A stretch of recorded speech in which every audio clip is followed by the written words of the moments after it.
Good morning friends, नमस्कार। इस session में हम बात करेंगे 4 अगस्त के current affairs and news analysis का। रेफरेंस क्या लिया है? रेफरेंस हमने लिया है द हिंदू पेपर जो है उसके जो इम्पोर्टेंट न्यूज़ हैं उनको हम लोग डिस्कस करेंगे करंट अफेयर्स, ऑब्जेक्टिव एग्जाम्स और प्रीलिम्स एग्जाम्स के हिसाब से। देखते हैं पहला आर्टिकल क्या है। पहली न्यूज़ है cut gratuity period to 1 year. अभी जो प्रोविज़न था 5 साल के बाद जो ग्रेजुटी पेमेंट की जाती थी, इस प्रोविज़न को हटा के 1 ईयर के बाद अगर कोई एम्प्लॉय 1 साल बाद भी अगर ऑर्गेनाइजेशन छोड़ता है तो उसको ग्रेजुटी पेमेंट किया जाए। इसका प्रावधान या प्रोविज़न जो है, जो नया जो कोड है सोशल सिक्योरिटी कोड, उसमें लागू होगा। क्या है इसका कॉन्टेक्स्ट ये है, जो सोशल सिक्योरिटी कोड बिल जो है दिसंबर 2019 में पार्लियामेंट में टेबल किया गया था। ये जो कोड है, इस बिल में कई पुराने जो एक्ट थे जैसे employ provident fund act, maternity benefit act, unorganised worker social security act, इन सबको एक्सक्लूड करके इस एक पर्टिकुलर सोशल सिक्योरिटी जो कोड था उसमें सारे जितने भी एम्प्लॉय से रिलेटेड जो बेनिफिट्स या हेल्थ बेनिफिट्स या उनकी वर्किंग कंडीशन थे उसके बारे में एक कोड के अंदर वो सारे प्रोविज़न प्रोवाइड करने की बात कही गई थी। सो ये प्रीलिम्स के हिसाब से एक इम्पॉर्टेंट रहेगा सोशल सिक्योरिटी कोड, तो इसको देखना ज़रूरी है। नेक्स्ट टॉपिक कहता है जो तमिलनाडु सीएम है Palaniswami rejects 3 language formula, national education policy 2020, ये अभी हाल ही में आई है और इसमें काफ़ी हमने सेशन इस चैनल पे भी ऑलरेडी कर चुके हैं। क्या ये क्या आर्टिकल कहता है? आर्टिकल ये कहता है कि जो 3 language formula national education policy में जो प्रपोज किया गया था, सो उसको ना फॉलो करके जो तमिलनाडु में ऑलरेडी 2 लैंग्वेज पॉलिसी जो फॉलो हो रही है उसको फॉलो करने की बात तमिलनाडु सीएम जो है उन्होंने कहा है। साथ ही साथ एक हिस्ट्री भी है इसमें। 1965 में 3 लैंग्वेज पॉलिसी जो है उसको उसके खिलाफ एजिटेशन हुआ था और मद्रास लेजिस्लेटिव असेंबली जनवरी 1968 में अन्नादुराई जब चीफ मिनिस्टर थे तो उसको 3 लैंग्वेज पॉलिसी को रिजेक्ट कर दिया गया था। और उसके बाद नवंबर 13, 1986 में एमजी रामचंद्रन जब सीएम थे तो again 2 language policy that is English and Tamil लागू करने की बात तमिलनाडु में उसको जो है स्टैंड किया गया था। क्या हिस्ट्री और इसकी एक बार ज़रा देखेंगे। ये 3 लैंग्वेज पॉलिसी जो है इसको समझना बहुत ज़रूरी है क्योंकि ये बार बार ये इशू आएगा और इसके खिलाफ कुछ एजिटेशन या क्रिटिसिज्म भी है, तो इसको समझ लेते हैं। कॉन्स्टिट्यूशन ऑफ इंडिया 1949 में कहा था कि Hindi language in Devanagari script to be the official language of the union. साथ ही साथ इंग्लिश का प्रोविज़न भी किया गया था for 15 years and after 15 years Parliament can enact a law to provide continued use of English language for specified purposes। तो ऐसी बात 1949 जो कॉन्स्टिट्यूशन हमारा था उसमें ये बात कही गई थी और ये भी प्रावधान था, ये भी प्रोविज़न था that government will appoint a commission at the end of 5 and 10 year respectively to make recommendation with regards to use of Hindi language। सो इसके लिए हिंदी लैंग्वेज के यूज़ और प्रोग्रेसिव यूज़ के लिए एक कमीशन की गठन की भी बात कही गई थी। उसमें हुआ ये उस समय that end of the 15 years, जो 15 ईयर्स का जो पीरियड था जब वो ख़त्म होने की बात आई तो वाइड स्प्रेड प्रोटेस्ट हुए सदर्न स्टेट्स में। और ये जो थे ये जो सदर्न स्टेट्स थे वो एक ऐसा समय था जहाँ पे भाषा के आधार पे राज्यों का, भारत में जो राज्यों का स्टेट्स रीऑर्गेनाइजेशन जो हुआ वो भाषा के आधार पे हुआ और भाषा के आधार पे ही जो स्टेट्स उनको बांटने के लिए सदर्न इंडिया में एजिटेशन भी चल रहे थे। तो ये इसका एक बैकग्राउंड है। उसके बाद क्या हुआ? उसके बाद ये हुआ the government of India enacted official language act 1963 में और उसमें इंग्लिश का यूज़ जो है इनडेफिनेटली कंटिन्यू रखने की बात कही गई। 3 लैंग्वेज फार्मूला कहाँ से आया? 3 लैंग्वेज फार्मूला सबसे पहले फॉर्मुलेट किया गया था इंदिरा गांधी गवर्नमेंट के द्वारा 1968 में। जो 1968 में आपको याद होगा जो पहली एजुकेशन पॉलिसी आई थी उस 1968 के एजुकेशन पॉलिसी में ये 3 लैंग्वेज फॉर्मूला था। इसमें क्या था? इसमें ये था कि जो हिंदी स्पीकिंग स्टेट्स थे उसमें ये लैंग्वेज थी learning Hindi, English and modern Indian language preferably south India. मतलब बात कही गई थी कि जो हिंदी स्पीकिंग स्टेट्स जैसे यूपी, बिहार, मध्य प्रदेश, राजस्थान, वहाँ पे 3 लैंग्वेज फार्मूला में हिंदी रहेगा, इंग्लिश रहेगा और एक और लैंग्वेज रहेगा जो कि प्रेफरेबली साउथ इंडियन हो। और उसी तरीके से जो नॉन हिंदी स्पीकिंग स्टेट्स जैसे तमिलनाडु, केरला, वहाँ पे बात कही गई थी हिंदी, इंग्लिश और साथ में जो रीजनल लैंग्वेज है वहाँ पे जैसे तमिल, मलयालम, उसको पढ़ाने के बारे में। लेकिन ये आपको पता होगा कि जो एजुकेशन है वो स्टेट भी उस पर कानून बनाता है, इम्प्लीमेंटेशन की जिम्मेवारी स्टेट की रहती है। तो इस कारण से ये जो फॉर्मूला था वो कभी टेक ऑफ नहीं कर पाया या इम्प्लीमेंट जो स्टेट्स है, सदर्न स्टेट्स, वहाँ पे इम्प्लीमेंट नहीं हो पाया। सो आज की स्थिति ये है कि तमिलनाडु में 2 language that is English and Tamil वो फॉलो किया जाता है। सो ये जो आर्टिकल है ये यही कह रहा है। नेक्स्ट क्या हमारा न्यूज़ है? नेक्स्ट न्यूज़ है SpaceX with NASA crew is back home. So ये टेक्नोलॉजी के हिसाब से ये इंपॉर्टेंट है। क्या है ये स्पेसएक्स? सो स्पेसएक्स जो एक प्राइवेट कंपनी है, एलोन मस्क इसके ओनर है। एलोन मस्क इसके स्पेसएक्स कंपनी के ओनर है और ये कमर्शियल जो फ्लाइट्स हैं वो स्पेस में जो इंटरनेशनल स्पेस स्टेशन है वहाँ पे भेजती है। हुआ क्या था कि मई 13, 2020 में, मई 30 को American astronaut Bob Behnken and Doug Hurley ये इंटरनेशनल स्पेस स्टेशन पे जो इनकी फ़्लाइट थी वो लॉन्च की गई थी। क्रूड व्हीकल उसका क्या नाम था? उसके नाम था SpaceX dragon capsule name endeavour, ये इसका नाम था। जो ये प्रीलिम्स के हिसाब से ये इंपॉर्टेंट रहेगा। और टेस्ट पायलट उसके डग हर्ले और बॉब बैनकन, ये इनका नाम था। और ये जो ड्रैगन कैप्सूल था उसका नाम था। और क्या इंपॉर्टेंट है? ये इंपॉर्टेंट इसलिए है कि ये दोनों एस्ट्रोनॉट है, नासा एस्ट्रोनॉट थे ये जो है ये वापस जो है इन्होंने लैंडिंग की है अर्थ पे। और जब अर्थ पे ये लैंडिंग इन्होंने की है सो गल्फ ऑफ मैक्सिको में, गल्फ ऑफ मैक्सिको में स्प्लैश डाउन करते हुए ये उतरे हैं और वहाँ से फिर जो इनके कंपनी हेडक्वार्टर है वहाँ पे मूव किए। सो ये टेक्नोलॉजी के हिसाब से, प्रीलिम्स के हिसाब से इंपॉर्टेंट क्वेश्चन है। स्पेसएक्स कंपनी का नाम है, नासा के लिए इन्होंने फ़्लाइट भेजी थी और एंडीवर इनके जो स्पेस ड्रैगन कैप्सूल था उसका नाम था। मई 30 को ये गए थे। क्या पॉइंट है नेक्स्ट जो पॉइंट है, नेक्स्ट जो आर्टिकल है ये कह रहा है कि इम्पार्टिंग एजुकेशन टू ट्राइबल्स। जो ट्राइबल्स है उनको जो उनकी लैंग्वेज में एजुकेशन इम्पार्ट करना वो उसमें डिफ़िकल्टी होगी। किससे रिलेटेड है? ये भी नेशनल एजुकेशन पॉलिसी से रिलेटेड है। ये इस सेंस में रिलेटेड है कि नेशनल एजुकेशन पॉलिसी ने ये कहा है कि क्लास 5 तक जो मदर टंग लैंग्वेज है या रीजनल लैंग्वेज है उसी में एजुकेशन प्रोवाइड करने का क्लास 5 तक and preferably up to class 8। So ये कह रहे हैं कि इसमें जो उड़ीसा है, उड़ीसा स्टेट है, उसका काम या उसने ये काम कई दशकों से, पिछले 2 डिकेड से इस मल्टीलिंगुअल एजुकेशन जो है उसको फॉलो कर रहे हैं। और state is home to 62 different tribal communities and 13 particularly vulnerable tribal groups. मतलब 62 ट्राइबल कम्युनिटीज़ हैं उड़ीसा में और ये ट्राइबल कम्युनिटीज़ में 21 अलग अलग लैंग्वेज और 74 डायलेक्ट्स ये बोले जाते हैं।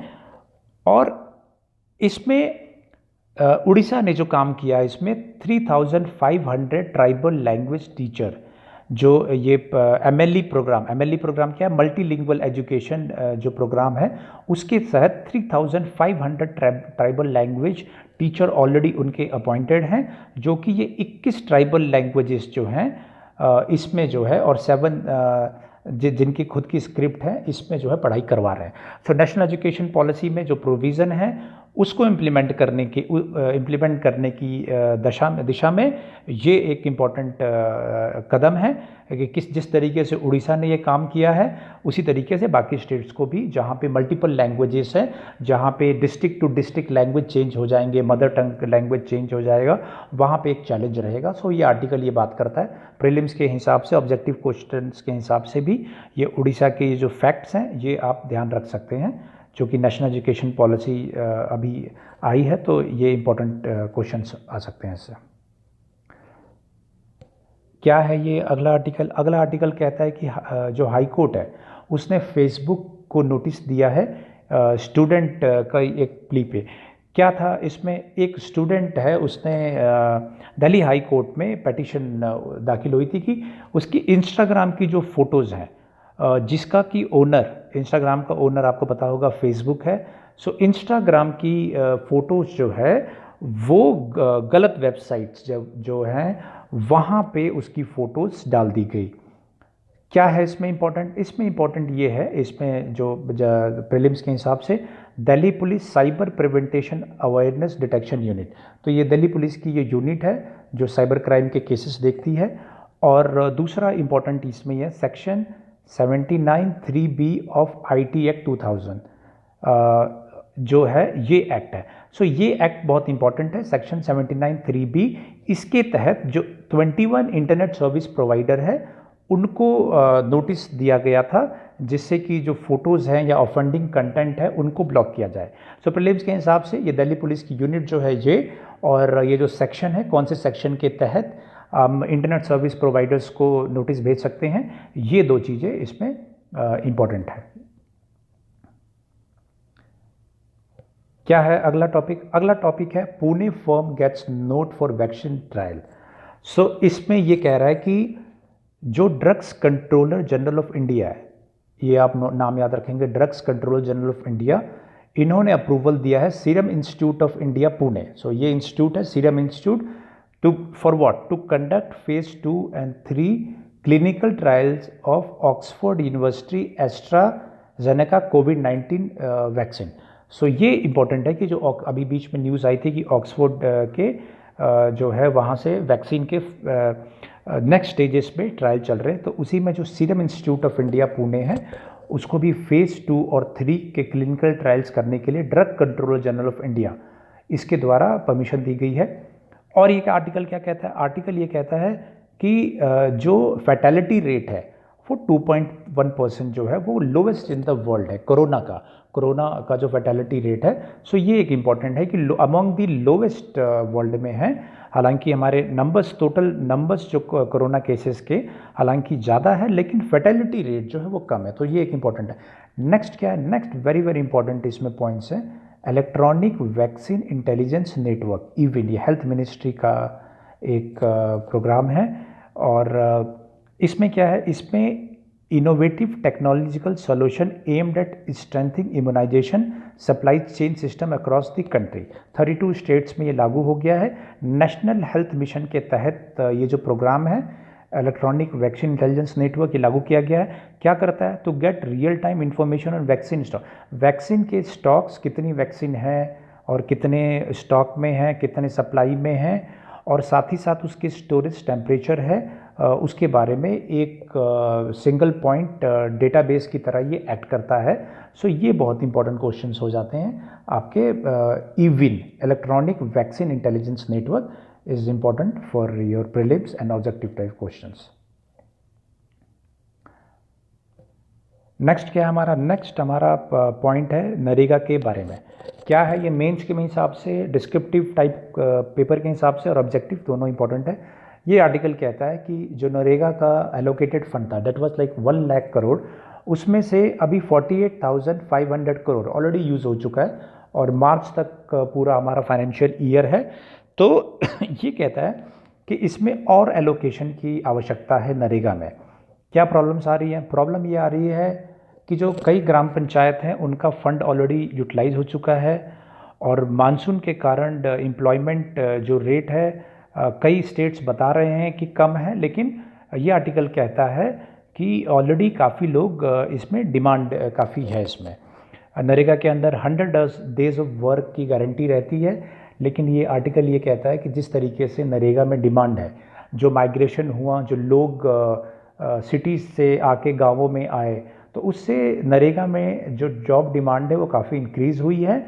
और ये कहता है, आर्टिकल ये सजेस्ट करता है कि इसमें नरेगा के अंतर्गत 1 लाख करोड़ और इसमें अलोकेशन किया जाए। 1 लाख करोड़ ऑलरेडी अलोकेटेड था, सो ये चाहते हैं कि 1 लाख करोड़ और अलोकेट हो, और जो 100 डेज का काम वर्क था जिसकी गारंटी थी वो 200 डेज कर दिया जाए, जिससे कि जो लोग हैं जिनके पास रोज़गार नहीं है या शहरों से लौट के आए हैं जब तक ये कोरोना चल रहा है, तो ये प्रोविज़न करने से, ऑब्वियसली फंडिंग बढ़ाने से और रोज़गार 200 डेज का करने से लोगों को एम्प्लॉयमेंट जो है गारंटी और दिनों की रहेगी, जिससे कि उनको उनके हाथ में पैसा आते रहे। क्या है अगला पॉइंट? अगला पॉइंट ये है, कई आर्टिकल्स को मिला के हमने ले लिया है, प्रीलिम्स के हिसाब से एक पॉइंट में डाल दिया है। पहला कहता है 29 people have been killed in raid on Afghan. हमने देखा था 2 दिन पहले हमारा जो आर्टिकल था तालिबान अफ़गानिस्तान का, उसमें हमने इस चैनल पे पढ़ा था, देखा था कि जो सीज़ फायर था 3 दिन का तालिबान और अफ़गानिस्तान का ईद फेस्टिवल के दौरान, उसके ख़त्म होते ही जो है अटैक हुआ है अफ़गान प्रिजन पे, और उसमें 29 जो लोग हैं वो मारे गए हैं। क्या है इसका बैकग्राउंड? बैकग्राउंड ये है कि Taliban and United states America के बीच में फरवरी में एक डील हुई थी, और डील के में इंट्रा अफ़गान टॉक्स मार्च में स्टार्ट करने की बात हुई थी, बट ये डिले हो चुके हैं। उस डील में प्रोविज़न था दैट काबुल जो अफ़गानिस्तान है, अफ़गानिस्तान गवर्नमेंट है, वो 5000 तालिबानी प्रिजनर्स इनको छोड़ेगी, और उसके बदले में जो तालिबान है वो 1000 अफ़गानिस्तान सिक्योरिटी पर्सनल जो है उनको रिलीज़ करेंगी अपनी कैप्टिविटी से। सो ये डील हुई थी। इस डील के बावजूद अभी भी अफ़गानिस्तान में जो तालिबान और अफ़गानिस्तान है उसके बीच में काफ़ी प्रॉब्लम्स और जो फाइटिंग है वो चल रही है। लेकिन ये जो अटैक है, ये इसका ओनरशिप इस्लामिक स्टेट ग्रुप उसने ली है, और इस्लामिक स्टेट ग्रुप जो डील हुई थी, जो बात हुई थी यूनाइटेड स्टेट्स और तालिबान के बीच में हुई थी, इसमें इस्लामिक स्टेट ग्रुप जो है उसकी पार्टी नहीं है। लेकिन ये जो प्रिजन है इसमें जो है इस्लामिक स्टेट ग्रुप के 1000 से भी ज़्यादा प्रिजनर इस जेल में थे। तो अटैक के बाद काफ़ी भागने का भी प्रयास किया, उसके बाद कई पकड़े भी गए। सो ये एक इंटरनेशनल रिलेशन के हिसाब से ये एक इम्पॉर्टेंट है, क्योंकि अफ़गानिस्तान तालिबान ये इशू बार बार न्यूज़ में है। सो इसको कवर करके रखेंगे, जिससे कि कोई भी इससे क्वेश्चन आता है तो हम उसको कर सकें। अगला पॉइंट जो है वो है China suspended Hong Kong extradition treaty with New Zealand. New Zealand के साथ चाइना ने हांगकांग एक्सट्रेडिशन ट्रीटी जो है उसको कैंसिल कर दिया है, और ये आपको मालूम होगा कि हांगकांग का इशू काफ़ी न्यूज़ में है, और इसमें जो वेस्टर्न कंट्रीज़ है और ऑस्ट्रेलिया और न्यूजीलैंड इन्होंने अपना स्टैंड लिया है, और हांगकांग पे यूएस का भी जो स्पेशल जो उसमें प्रोविज़न थे उसको ख़त्म करने की बात यूएस ने भी कही है। तो चाइना जो है इसमें रिएक्ट कर रहा है, और चाइना ने भी एक्सट्रेडिशन ट्रीटी न्यूजीलैंड के साथ उसको ख़त्म कर दी है। सो ये भी एक इम्पॉर्टेंट टॉपिक है जिसको कि फॉलो अप करते रहना है एग्ज़ाम तक। नेक्स्ट पॉइंट है ट्रम्प गिव माइक्रोसॉफ्ट 45 डेज। ये क्या है? ये है टिकटॉक के बारे में। जो टिकटॉक है हमारा, वो अमेरिकन जो उसका आर्म है टिकटॉक का, तो ये बात आई थी कि जो माइक्रोसॉफ्ट है वो उसकी डील कर रहा है कि जो टिकटॉक का अमेरिकन फर्म है, अमेरिकन फर्म है, उसको ख़रीदने के लिए क्या इसका बैकग्राउंड है? बैकग्राउंड ये है कि जिस तरीके से इंडिया में टिकटॉक पे बैन हुआ, उसी तरीके से यूएस में भी बैन करने की बात चल रही है, और इस बैन से बचने के लिए अमेरिकन जो फर्म है टिकटॉक का, वो माइक्रोसॉफ्ट के साथ डील करके उसको माइक्रोसॉफ्ट खरीद लेगा, इस तरीके की बात हुई थी, जिससे कि उससे बैन ना लगे। सो ये हमारे टॉपिक्स थे आज के करंट अफेयर्स के। एडिटोरियल का अलग से वीडियो बनाएंगे, एडिटोरियल जिस पे हम कवर करेंगे। ये हमारे करंट अफेयर्स हैं, और अगेन मैं फिर से कहूँगा, इसमें ये डायनेमिक पॉइंट्स है। बेसिक हमारी जो बेसिक बुक्स हैं हमारी एनसीईआरटी हो चाहे स्टैंडर्ड टेक्स्ट बुक्स हो, उससे बेसिक कवर करते रहे और न्यूज़पेपर में जो भी डायनेमिक न्यूज़ या करंट न्यूज़ आती है उसको अपने नोट्स में इंक्लूड करते रहे। लेकिन ज़रूरी ये है कि किसी भी टॉपिक को बेसिक उसका समझ के रखें, जिससे कि कोई भी क्वेश्चन आता है तो उसको हम लोग हर पर्सपेक्टिव से उसको हैंडल कर सकें। Thank you.